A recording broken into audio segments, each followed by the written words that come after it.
잘하고 하나님과 사람에게 더욱 사랑을 받았다. 네, 아멘. 네, 오늘 말씀드린 대로 오늘은 바로 크리스마스 이브이고 또 동시에 대임절 네 번째 주일이고 달란트 잔치가 있는 날입니다. 네, 우리 하늘닮은 교회는 매년 이 크리스마스 때쯤에서 이렇게 달란트 잔치를 하는데요. 여러분 잘 들으세요. 달란트가 또 나갑니다. 지금도. 네. 달란트가 뭘까요? 30달란트 중에 30달란트. 달란트가 뭘까요? 달란트. 건이. 돈, 무슨 돈이야, 이게 무슨 돈? 무슨 돈? 1, 2, 3, 땡. 자, 우린이. 야, 무조건 들지 마. 예람이. 아니에요. 달란트가 무슨 돈이죠? 예. 이게 그 다음 질문의 답인데.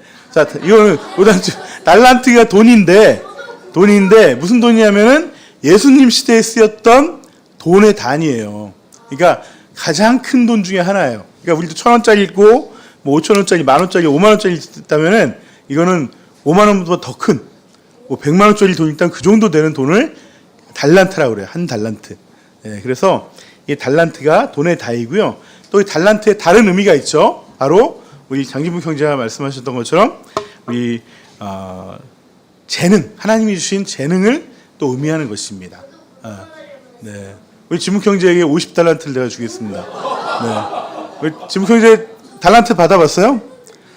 네, 우리 첫 달란트, 생애 첫 달란트, 네, 50달란트 받았습니다. 네, 자, 여러분, 이 하나님이 주신 재능은 이게 달란트라고 그러는데 이 달란트는 사람마다 다 달라요. 다 달라요. 이제 가져오셨네. 네.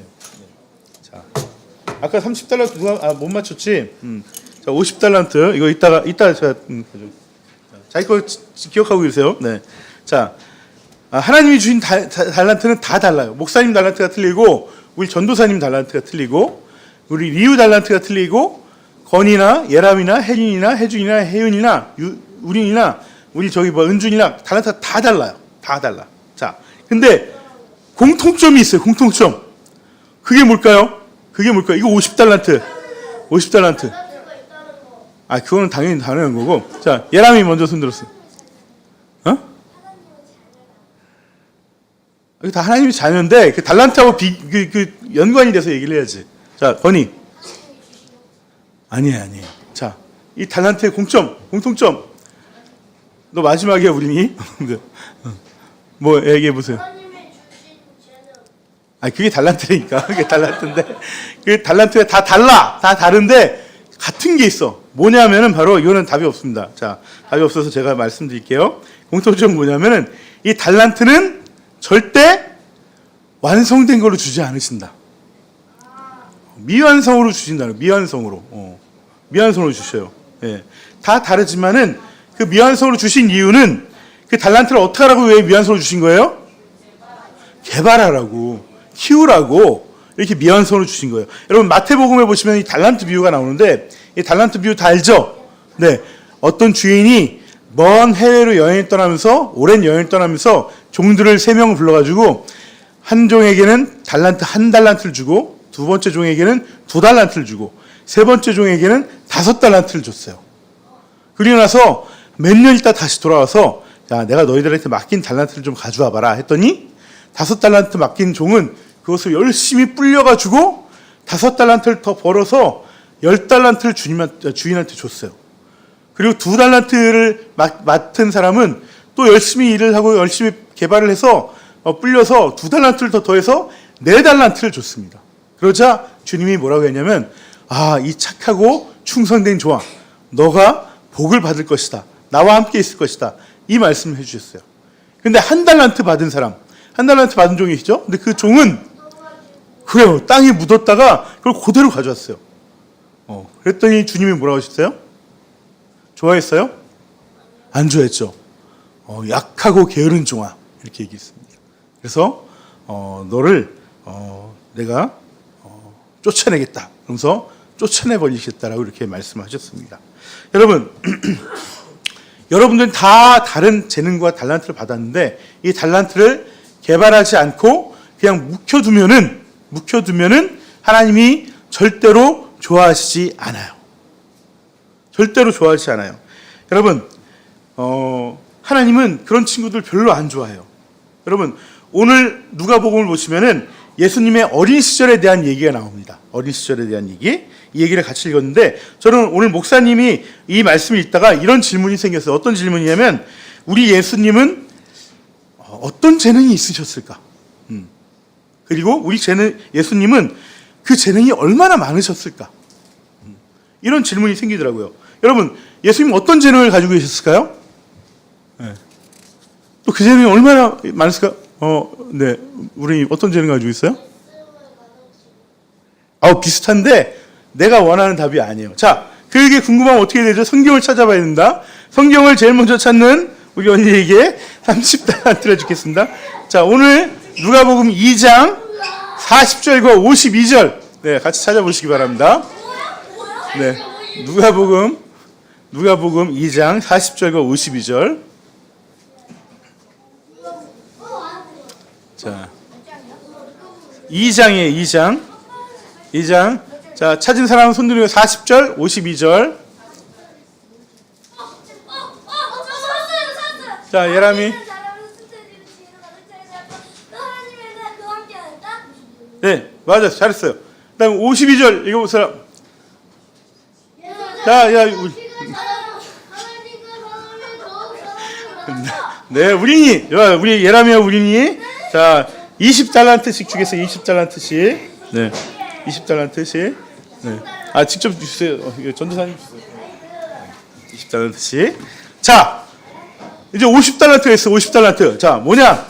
자, 우리 읽었으면 답을 찾아야죠. 예수님이 있는 재능. 예수님한테 있는 재능이 뭐예요? 땡. 네. 자, 읽은데 답이 있습니다. 읽은 구절에. 네. 혜린이. 땡. 자. 혜윤이. 그렇지. 지혜가 있었어요. 지혜 재능이 있었어요. 지혜 재능. 네. 네, 이거 50달란트, 50달란트. 이거 50달란트, 50달란트. 이야, 아니, 혜윤이. 네. 여러분, 예수님은 지혜의 재능이 있었어요. 지혜의 재능이. 근데 그 지혜의 재능이 많았을까요? 적었을까요? 많았어요. 오늘 뭐라고 말씀하죠? 지혜로 가득 찼다고 얘기를 하고 있어요. 지혜로 가득 찼다라고. 근데 이렇게 지혜가 아주 뛰어나고 지혜를 아주 가득 차시고 그렇게 태어나신 분이시지만 예수님은 거기에 만족하지 않고 이 지혜를 더욱더 발전시켰다는 거예요. 여러분, 예수님은 하나님이십니다. 하나님. 성부, 성자, 성령 이 세 분 하나님 중에 성자 하나님이 예수님이에요. 자, 하나님은 뭐든지 다 아시는 분이죠. 네? 전지전능하신 분이잖아요. 우리에게 이 재능을 주시는 분이니까 당연히 이 재능도 하나님에게 다 있죠. 그럼에도 불구하고 예수님은 자기의 재능에 만족하지 않고 그것을 더 발전시키셨어요. 키우셨어요. 네. 자, 우리 여기서 잠깐 짚고 넘어갈 게 있어요. 네. 예수님이 받고 또 계속 키워가려고 했던 이 지혜란 게 무엇일까? 지혜란 도대체 무엇일까? 우리는 어떤 사람을 지혜롭다라고 얘기할까? 그 지혜로운 사람은 어떤 사람일까? 자, 이거 주관식에서 더 어려울 텐데. 지혜가 도대체 뭘까? 자, 우리 뭐예요? 그럼 많다고 지혜로울까? 자, 보세요. 자, 이 지혜가 많다는 거는 많이 아는 걸 말하는 걸까요? 아니죠. 똑똑한 걸 얘기하는 걸까요? 머리가 좋은 걸 얘기하는 걸까요? 아니에요. 우리 우린이가 집에서 별명이 공룡박사예요. 공룡박사. 뭐 물어보면 공룡에 대해서 모르는 게 없어. 예, 아는 게 너무 많아. 근데 그걸 지혜가 있다고 얘기하지 않아요. 똑똑하고 지식이 많다라고 얘기하지만, 자, 뭐 혜준이?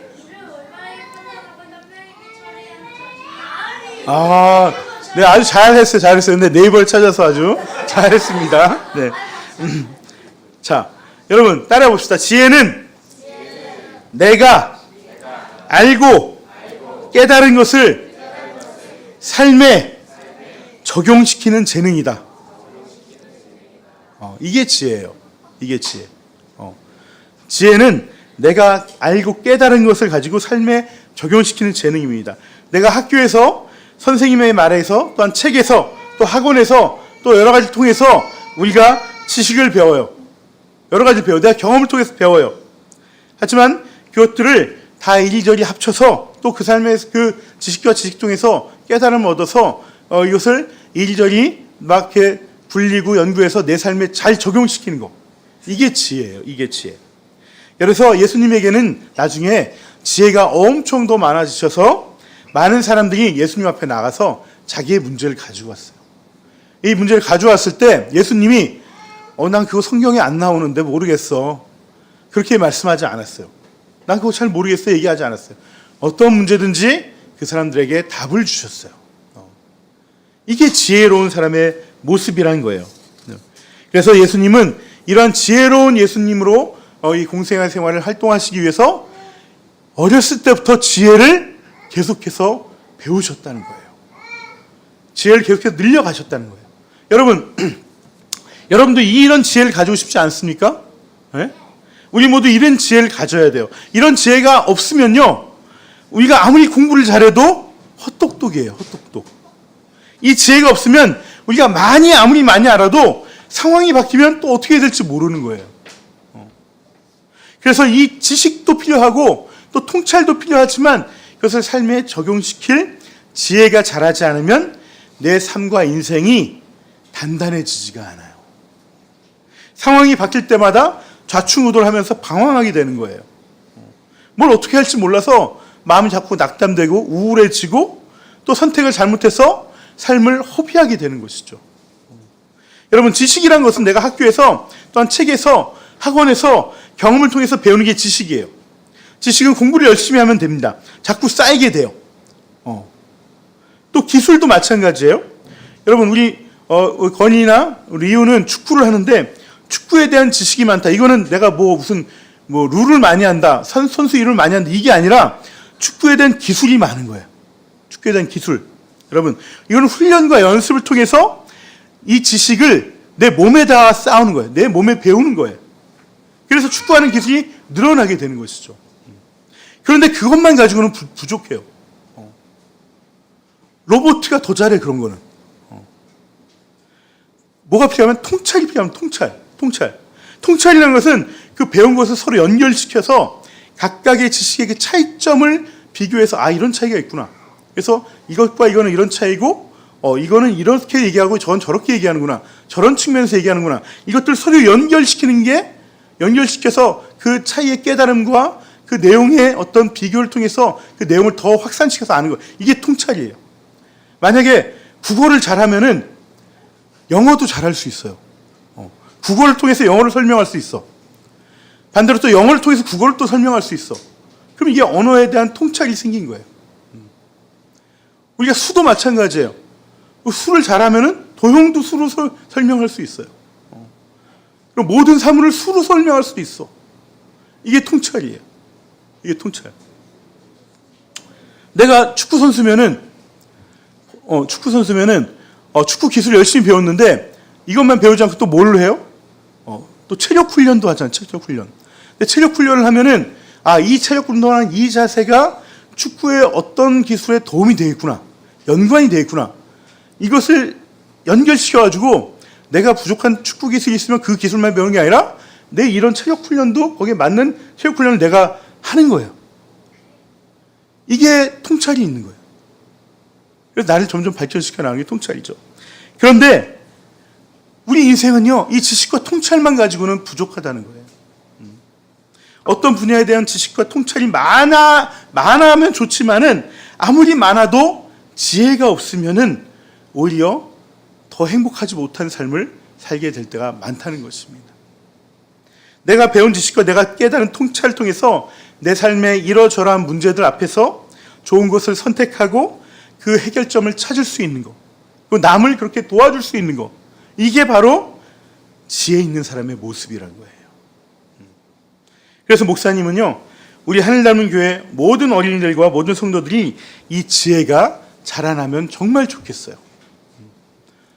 우리가 주중학교를 한 이유도 이 지혜가 자라나기 위해서 우리가 하는 것입니다.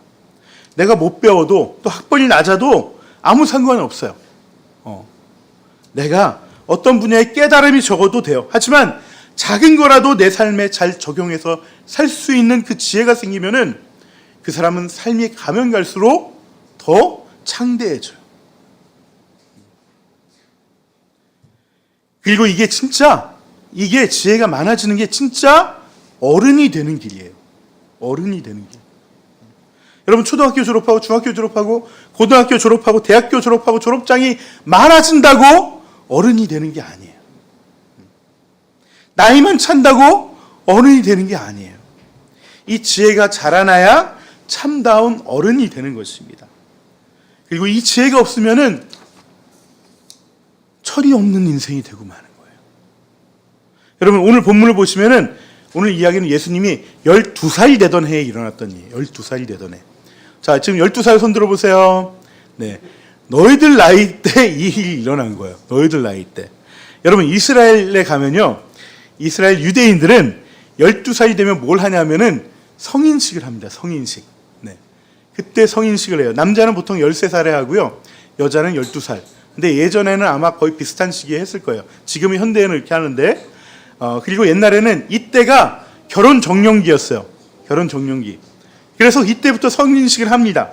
물론 결혼하기 전까지 또 가정을 이루기 전까지는 완전한 성인으로 대하진 않지만 이제는 너가 성인이 돼야 돼 라는 것을 인식시켜 주는 거예요. 난 이제 성인이 되려고 성인으로 자라나야 되라는 것을 목표를 주는 거예요. 그래서 성인식을 하는 것입니다. 하지만 그 마음만 가지고는 우리가 성인이 되는 게 아니죠. 어른이 되는 게 아니죠. 그에 맞는 지혜를 쌓아나가야 되는 것입니다. 그래서 예수님이 성전에 가족과 함께 유대 절기인 유월절 절기를 지키러 왔다가 부모님이 먼저 돌아간 다음에도 부모님 따라서 쫄래쫄래 다시 따라간 게 아니라 어떻게 했어요? 나는 이제 어른이야. 나는 홀로 서기를 해야 돼. 내가 결정해서 여기 남아 있었던 거예요. 지금 집에 가는 게 중요한 게 아니라 나는 더 배워야 돼. 더 지혜가 자라나야 돼. 이렇게 홀로서기를 시작했던 거예요. 예수님께서. 그때부터가 성인이니까. 성인이라 불러줬으니까. 여러분 우리 하늘 닮은 교회 어린이도 5학년이 되면 이제 홀로서기 하려고 노력을 해야 됩니다. 홀로서기 하려고. 여러분 홀로서기라는 건 다른 게 아니에요. 내 할 일을 내가 알아서 하려고 노력하는 게 홀로서기예요. 공부가 내 할 일이면은 스스로 공부해야 되는 거고요. 또 집안일이나 교회 일이나 내가 섬길 수 있는 거는 내가 찾아서 섬겨야 돼요. 이거 내가 안 어질렀는데요. 나 안 치울래요. 이러면은 나는 평생 초등학생으로 살겠다라는 굳은 의지를 말하고 있는 거예요. 나는 어른이 되지 않을 거예요. 애처럼 살 거예요. 이거를 강하게 주장하고 있는 거예요. 아셨죠? 네. 여러분, 정말 내가 한 게 아니더라도 가정에서도 마찬가지예요. 가정과 이런 교회에 이런 공동체 안에 있으면서 우리 일이라고 여기는 것이면은 내가 할 수 있어야 돼요. 내가 하려는 마음이 생기고 내가 할 수 있는 한 최대한의 것을 하는 걸 하려고 노력하는 것이 바로 홀로서기의 첫 출발이고 바로 나를 책임지고 이게 점점점 넓어져서 우리를 책임지는 그런 진정한 어른이 돼가는 것이죠. 여러분 예수님이 지혜를 더 키우기 위해서 여러 선생님들과 함께 토론하고 홀로 남아있었던 이유도 자기가 할 일을 자기가 하기 위해서 노력한 거예요. 지혜는 누가 준다고 그냥 얻어지는 게 아니에요. 선생님이 말로 가르쳐준다고 듣는다고 얻어지는 게 아니에요. 스스로 얻으려고 노력을 해야지 그 지혜는 생기는 것이기 때문에 예수님은 스스로 얻기 위해서 거기 홀로 남아있었던 거예요. 우리 저학년 아이들도 마찬가지예요. 우린이나 우리 윤준이나 혜준이도 마찬가지예요. 먼 훗날 얘기다. 나는 지금 아니야 라고 생각하지 말고 나도 언니나 형아 나이가 되면은 이렇게 살아야지. 나도 홀로서기 할까 지금부터 마음을 먹는 거예요. 여러분 갑자기 홀로서겠다고 한다고 해서 홀로 서지지가 않아요. 미리부터 마음을 먹고 준비를 해야지. 나도 이제부터는 5학년이 되면은 나도 이제 홀로서기 할 거야. 내가 할 것은 내 책임 내가 지고 내 책임뿐만 아니라 내 언니나 동생이 할 일도 내가 책임져 줄 거야. 이걸 해야지 지혜가 자라나게 되는 거예요. 이게 돼야지 어른이 되는 것입니다. 이제 거의 다 말씀 끝났어요. 네.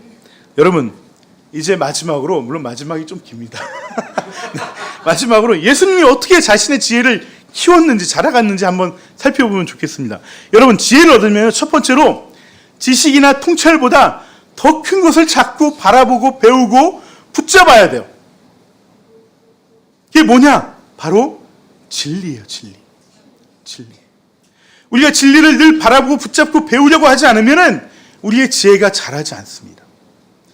그러면 이 진리를 바라보고 놓치지 않으려면 어떻게 해야 될까요?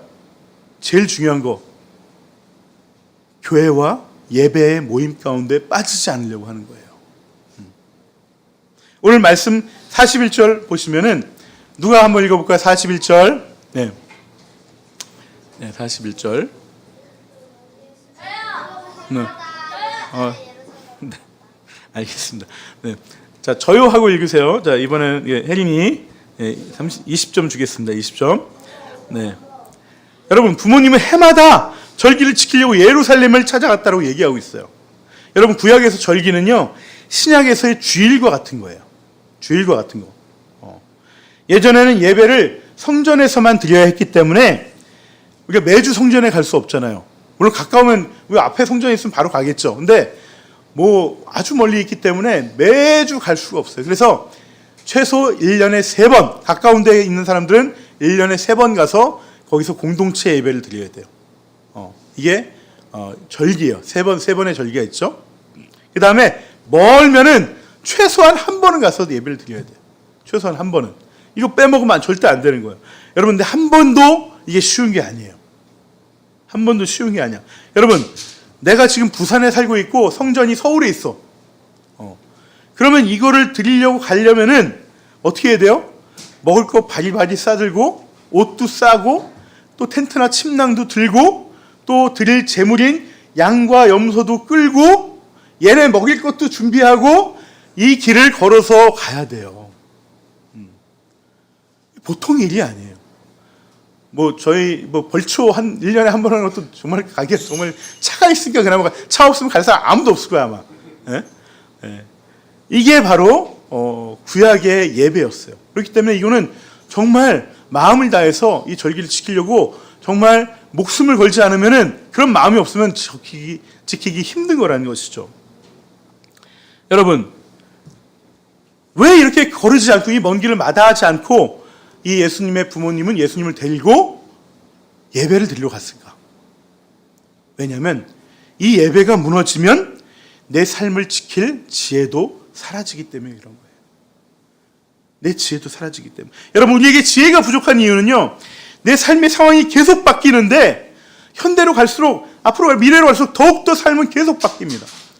정말 눈 돌아갈 것도 더 빨리 변화가 너무나 많아요. 이렇게 계속 바뀌는데 그 안에서 흔들리지 않을 삶의 축이 될 무언가가 우리에게 없기 때문이에요. 그 지혜가 없기 되문이에요. 변하지 않는 그 진리의 말씀과 그 말씀을 함께 붙잡을 그 공동체가 내 삶의 축의 기본 축으로 단단하게 고정되어 있지 않으면은 내 지혜는 그냥 사라져 버려요. 그 수많은 정보의 홍수와 많은 소식들 속에 내 지혜는 점점 약해질 수밖에 없어요. 여러분, 유대인 랍비 중에 제가 몇 번 이 말씀을 했던 것 같습니다. 아브라함 여호수아 헤셀이라는 분이 계십니다. 이분이 인터뷰 중에 이런 얘기를 했고 책에도 이런 얘기를 썼었는데 2000년 전에 로마 제국에서 완전히 망한, 그리고 2400년 전이죠. 아시리아와 바벨론에 의해서 완전히 망하고 다 쫓겨난 그 이스라엘이 2000년 동안 어떻게 그 민족을 지킬 수 있었습니까?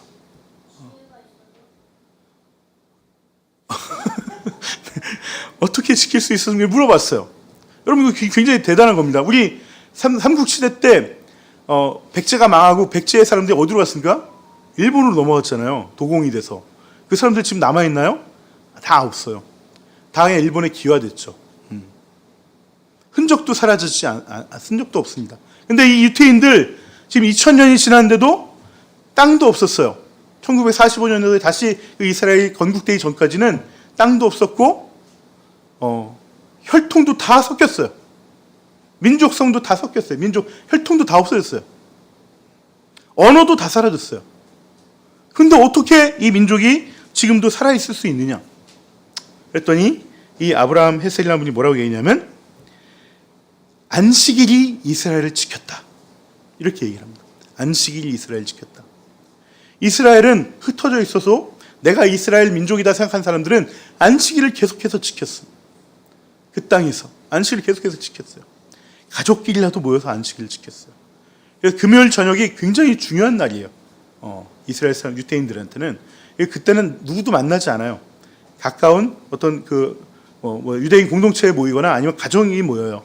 그래서 같이 식사를 하고 말씀을 읽고 그 말씀을 가지고 예배를 드리고 그렇게 한다는 말이에요. 근데 지나고 났더니 이스라엘 민족이 우리가 안식일을 지켰던 것이 아니라 그 안식일이 이스라엘을 지켰다는 거예요. 안식일이 이스라엘을 지켰던 거예요. 여러분, 내가 주일 성수한다고 해서 내가 예배를 지키는 것이 아니라 그 예배가 나를 지켜주는 거예요. 왜? 진리의 말씀과 지혜의 근본이신 예수님의 그 몸된 공동체 안에 있기 때문에 내 지혜가 자라서 내 삶에서 내가 흔들리지 않고 내 삶을 지켜갈 수 있다는 거예요. 그렇기 때문에 예배가 중요한 것입니다. 여러분, 우리 어린이 여러분, 앞으로 중학교, 고등학교 가더라도 주일 예배 빠지면 안 돼요. 알았죠? 아멘? 네. 아멘 안 하는 사람은 아멘 하는 사람은 안 한다. 여러분, 지식은 아무 때나 채울 수 있어요. 내가 찾아가서 채울 수 있어요. 하지만 이 공동체의 예배를 통해서만 채울 수 있는 지혜는 아무 때나 채울 수 있는 것이 아닙니다. 두 번째는 내가 누구인지를, 무엇을 하려고 이 땅에 왔는지 항상 스스로에게 물어봐야 돼요. 이제 12살 되면은 나는 왜 이 땅에 태어났을까? 한번 스스로에게 계속 물어봐야 돼요. 하나님은 날 왜 여기에 보내셨을까? 왜 이 이름을 달고 이 가정에 내가 태어났을까? 이것을 계속해서 물어보셔야 됩니다. 우리 49절 말씀 누가 한번 읽어보겠습니다. 네, 혜준이. 49절.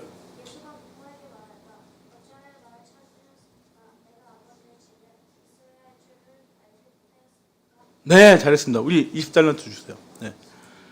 여러분, 이 말씀은요, 약간 이제 번역이 좀 잘못됐습니다. 번역이 잘못됐는데, 우리 영어 성경 중에 킴 제임스 본을 보시면은 비교 번역이 잘 되어 있습니다. 이렇게 나와 있습니다. 한번 띄워주시죠. 네, 누가 읽어볼 사람? 네, 네, 예람이. 네. 뭐 좀 틀린 것 같은데?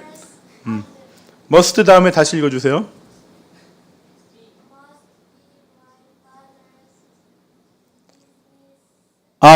제가 잘못 썼구나. 네, be 사이하고 그 사이에 about이 빠졌습니다. about이. be about my father's business. 네, business 맞나요?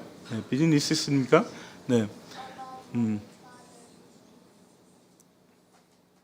여러분, 우리 20달러 주시고요. 여러분, 이게 무슨 말이냐면은 내가 아버지의 집에 있어야 되는 줄 알지 못했습니까? 이 집이 사실은 일로 번역이 돼야지 더 정확한 번역이에요. 그러니까 내가 아버지의 일에 관여해야 하는 것을 모르고 계셨습니까? 라고 지금 물어보는 거예요. 예수님 어렸을 때부터 늘 이 문제를 고민해 오셨던 거예요. 내가 무슨 일을 하러 온 건지, 내가 이 땅에 왜 태어났는지 고민하고 스스로에게 물어오셨던 거예요. 이 부분은 우리 신학자들이 여러 가지 이견이 있습니다. 우리 예수님은 하나님이시기 때문에 태어났을 때부터 이 모든 것들을 알고 계셨다.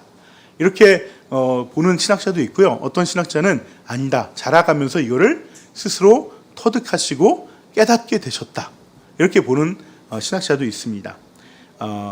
근데 적어도 누가는 이 본문을 넣은 이유는 이 예수님도 우리 인간처럼 태어나서 자라면서 이것을 계속해서 묻는 과정 속에서 내가 메시아로 왔구나라는 것을 깨닫게 됐다는 거예요. 만약에 정말 태어나면서부터 이것을 알고 계셨다면 그 말구에서 응애 응애 하면서 동방 박사와 이 많은 목동들이 와서 경배를 했을 때, 오 그래 내가 메시아지 응애 하며 계셨을 건데 그러진 않으셨을 것 같아요. 네. 그래서 예수님은 자라나면서 이 누가는 이것을 스스로에게 계속 물으면서 내가 하나님의 일, 그 중에서 무엇을 이 세상을 구원하는 일을 위해서 이 땅 가운데 왔구나라는 것을 깨닫게 됐다는 것이죠. 여러분, 이걸 계속 찾고 물어야 돼요. 그래야지 내가 지혜가 자라나게 되는 것입니다. 여러분, 이걸 놓치면요, 아무리 그 사람이 성공을 하고 돈이 많고 권력이 있고 능력이 있어도 한 번뿐인 인생을 헛살게 된 거예요. 헛살게 된 거예요. 천국에 가면 땅을 치고 후회를 합니다. 살아서 진짜 충만한 행복을 누리지 못하는 거예요. 가짜 행복인 세상이 주는 쾌락에 빠져 살다가 세상을 그냥 보내버리는 것이죠. 여러분, 마지막으로 지혜를 자라게 하려면 필요한 것이 뭐냐면 바로 부모님에게 순종하는 것입니다. 부모님에게 순종하는 것. 51절을 보시면은 예수님은 부모님에게 순종하며 살았다라고 누가는 말하고 있어요. 이미 지혜가 충만하신 예수님이셨지만 성인으로 자라기 시작했지만 여전히 부모님의 그늘 아래에 있었기 때문에 예수님은 부모님에게도 순종을 한 것이죠. 여러분, 중학교 가고 고등학교 가기 시작하면은 어느 날 대학교 가기 시작하면은 내 부모님이 답답하게 보일 때가 있어요. 이해가 안 돼 보일 때가 있어요. 저분이 또 왜 저러시나 그런 생각이 들 때가 있습니다. 내가 생각하기에 맞는 것 같은데 이런 생각이 들 때가 있어요. 그래서 때로는 거역도 하고 또 반항도 하고 또 싸우는 경우도 있어요, 부모하고. 네. 여러분, 그러면 안 됩니다. 지혜는 겸손에서부터 시작된다는 것을 여러분, 틀린 걸 부모님이 얘기한다 할지라도 그 앞에서 내가 존경을 표해야 돼요. 존중해 주면서 내 길을 또 가는 길이 필요한 거예요. 여기서 서로 분노를 품고 나는 주소원인가벼 이런 생각을 하게 되면 안 되는 것입니다. 그러면 지혜가 자랄 수가 없는 거예요. 여러분, 지혜는 겸손한 자에게서 주어진다는 것을 늘 잊지 마시고 겸손하고 부모님 말씀에 순종하고 또 교회에서는 영적인 부모인 교육자에게 순종해야 되는 것입니다. 자, 이렇게 해야지 우리가 지혜가 자랄 수 있어요. 근데 내가 자라면서 나 정말 지혜가 잘 자라고 있나? 나 잘 크고 있는 건가? 여러분 스스로 확인해 보셔야 됩니다. 어른들도 마찬가지예요. 나도 지금 지혜가 계속 자라고 있는, 지혜는 계속해서 자라야 되니까 나 되고 있는 건가? 이거 확인해 보셔야 돼요. 그걸 어떻게 확인하느냐? 어떻게 할 수 있느냐? 바로 오늘 주보에 그 답이 있습니다. 네. 같이 읽겠습니다. 예수는 지혜와 키가 자라고 하나님과 사람에게 더욱 사랑을 받았다. 여러분, 지혜가 자라고 있는 사람은요, 내가 지금 하나님과 사람들로부터 사랑을 받고 있는지 확인해 보면 돼요. 확인해 보시면 돼요. 여러분, 사랑은 교감하는 거기 때문에 사랑받고 있으면 내가 알아요. 내가 누굴 사랑하면 내가 사랑하는 것도 그 사람이 알아요. 내가 지금 하나님과 교제를 잘하고 그 안에서 내가 지혜가 자라나고 있다면은 하나님이 날 사랑한다는 것을 내가 느낄 수 있어요. 또 내 부모님이, 내 형제가, 친구들이 나를 사랑한다는 것을 알 수 있어요. 나는 열심히 살고 있고 공부도 열심히 하고 있는데 하나님의 사랑을 느낄 수 없다거나 또 주변과 내가 좀 더 동떨어진 것 같은 느낌이, 그런 마음이 든다면은 어쩌면 나는 지혜는 안 자라고 지식만 자라고 있을지도 모릅니다. 그럴 때는 하는 것을 멈춰놓고 잠시 진리이신 하나님을 바라보면 좋겠습니다. 내 주변 사람들을 돌아보면 좋겠습니다. 주님께서 내가 놓치고 있는 정말 중요한 그 지혜의 씨앗을 주님께서는 내 기도의 자리에 또 내 삶의 주변의 일상에 그 씨앗을 늘 뿌려놓고 계세요. 내가 물을 주지 않는 거예요, 거기에. 그래서 그 지혜가 자라나지 않는 것입니다.